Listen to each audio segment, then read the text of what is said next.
দর্শক, ঢাকা পোস্টে স্বাগত জানাচ্ছি। আমি সিলেট থেকে মাসুদ আহমদ রনি। আমি এই মুহূর্তে রয়েছি সিলেট ওসমানী আন্তর্জাতিক বিমানবন্দরের প্রধান ফটকের পাশে। আজকে আপনাদেরকে জানিয়ে রাখি 25 ডিসেম্বর বাংলাদেশে আসছেন তারেক রহমান, যিনি বিএনপির ভারপ্রাপ্ত চেয়ারম্যান, এবং প্রায় 17 বছর পরে তিনি কিন্তু দেশে আসছেন।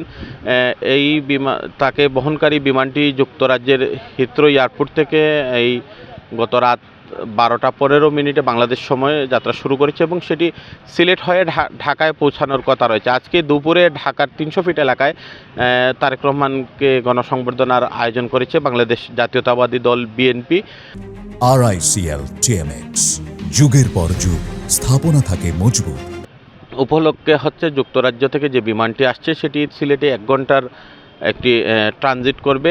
সকাল 10টা 1 এখানে তাকে বহনকারী বিমানটি আসার কথা রয়েছে। আরেকটি বিষয় আপনাদেরকে জানিয়ে রাখি যে তারেক রহমানের এই আগমনকে ঘিরে দেশে বা সিলেটের বিএনপি নেতাকর্মীদের মধ্যে একটি উচ্ছ্বাস আমরা লক্ষ্য করেছি। গত রাতেও তারা তারেক রহমানকে বরণ করতে ঢাকার উদ্দেশ্যে বাস, ট্রেন ও আকাশপথে রওনা করে ইতিমধ্যে অনেকেই ঢাকায় আছেন, আরও অনেকের সাথে আমরা কথা বলেছিলাম, তারা ঢাকার পথে রয়েছেন।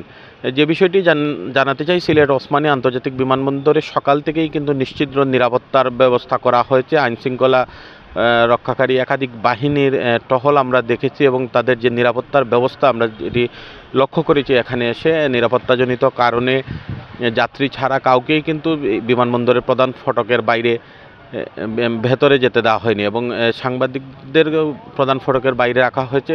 তারা যেটি জানিয়েছেন যে মূলত নিরাপত্তাজনিত কারণেই এই বিষয়টি করা হয়েছে। আমরা আশেপাশের এলাকায় এখানকার বিভিন্ন জায়গায় গিয়েছিলাম, সেখানে বলা যায় যে মোটামুটি 1 থেকে 2 কিলোমিটারের মধ্যে পুরো এলাকাটাই নিশ্চিদ্র নিরাপত্তার আওতায় নিয়ে আসা হয়েছে। নেতাকর্মীদের সাথে আমরা কথা বলে জেনেছি যে তারা দীর্ঘ 17 বছর পর তাদের দলের যিনি প্রধান ভাইস চেয়ারম্যান যিনি রয়েছেন তারেক রহমান, তাকে এক নজর দেখার জন্য, তার কথা শোনার জন্য তারা দীর্ঘদিন থেকেই অধীর আগ্রহে অপেক্ষা করেছিলেন যে কখন তাকে সরাসরি দেখবেন।